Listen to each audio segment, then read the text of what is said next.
This is Inside Tameside. I'm Becky Cahill. The headlines: Tameside Hospital flies the flag, Curzon Ashton celebrate lifting league trophy, and local duo take on TV gardening challenge. But first, our top story, and 8 men have been jailed as part of an operation to tackle organised crime gangs in Greater Manchester. 5 of the gang members are local and were sentenced at Manchester Crown Court to a combined total of over 28 years in prison. Stephen Ellis from Hyde, Aaron Farr and Michael Connor from Openshaw, Andrew Hume from Droylsden and Lee Clark from Ashton all pleaded guilty to conspiracy to supply Class A drugs. 28-year-old Clark also pleaded guilty to possession with intent to supply Class B drugs. The men's activities had been monitored over a period of 5 months, and the police operation recovered around £40,000 in cash, designer watches with an estimated value of £170,000, and a large amount of cocaine and cannabis with a street value of just under £100,000. Tameside Hospital launched their values and new brand at an event to celebrate how far the hospital has come since the Cahill review almost a year ago. The 5 key values are safety, care, learning, respect and communication, and the event began with the hoisting of the hospital's new flag outside the building. A thank you all was also unveiled with comments from patients about the care they received at Tameside. MP Andrew Bingham cut the ribbon, while Ashton MP David Hayes gave a short speech. The Tameside Reporter's Anna Fletcher was there on the day. I'm Anna Fletcher outside Tameside Hospital, where I spoke to Chief Executive Karen James about the journey the hospital has had over the past year. Well done. And done. Looking back on that journey and since you've joined, can you see the massive differences that have happened in the hospital? Oh, I can, and the reviews we've had since Cahill have been able to demonstrate that. They are quite clear that we've made significant improvements. Although there are still challenges, there's still further improvements to make, but we're on that journey, and I do believe we've turned that corner now, and it is positive. So yes, further work to be done, but today we're here to celebrate the great work that's been undertaken by staff within the clinical areas. Brilliant. And David Hayes there, he just mentioned that he never thought there was really great issue with how patients were treated. It was more leadership. Is that something you'd agree with?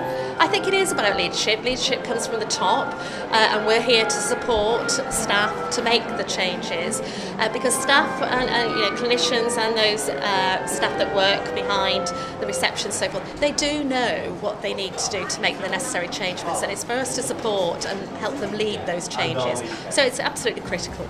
I'm Anna Fletcher at Tameside Hospital.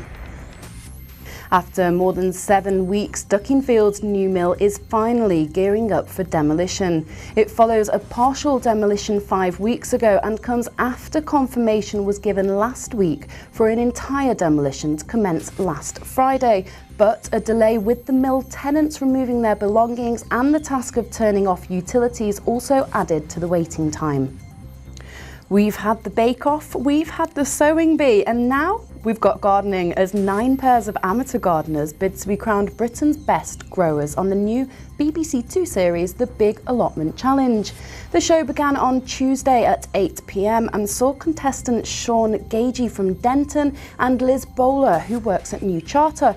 Unfortunately, after a valiant effort, the 2 were the first to go after being judged on their jams and chutneys as well as a flower arrangement. The 2 were sad to say goodbye so soon, but are very happy with what they accomplished on the show. Following the success of Ashton Christmas Market, Tameside Council is planning an extra special event this Easter.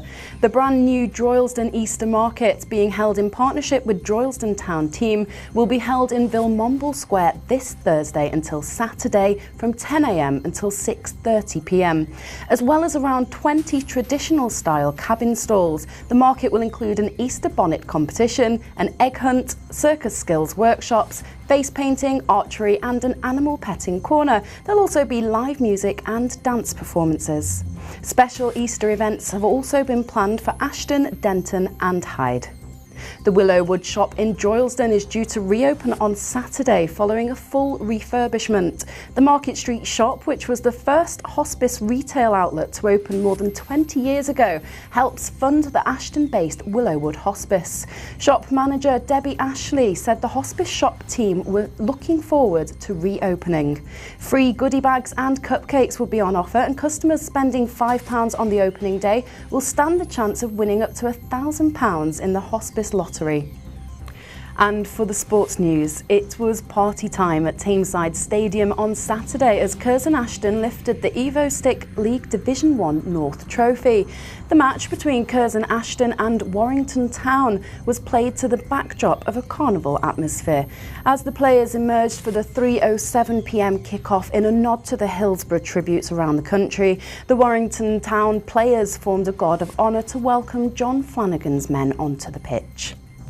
And finally, 5 superheroes from the High Peak have ridden from Land's End to John O'Groats on mopeds with top speeds of 45 miles an hour. It took them 5 days to complete the 950-mile trip. For the journey, brothers Ben and George Hallam, George Bennett and brothers Sam and Stephen Jenkinson transformed into Superman, Spider-Man, Batman, Banana Man and Captain America, raising £5,000 for cancer charity The Christie. You can read more about all these stories in this week's Tameside Reporter and Glossop Chronicle. That's the latest. I'm Becky Cahill.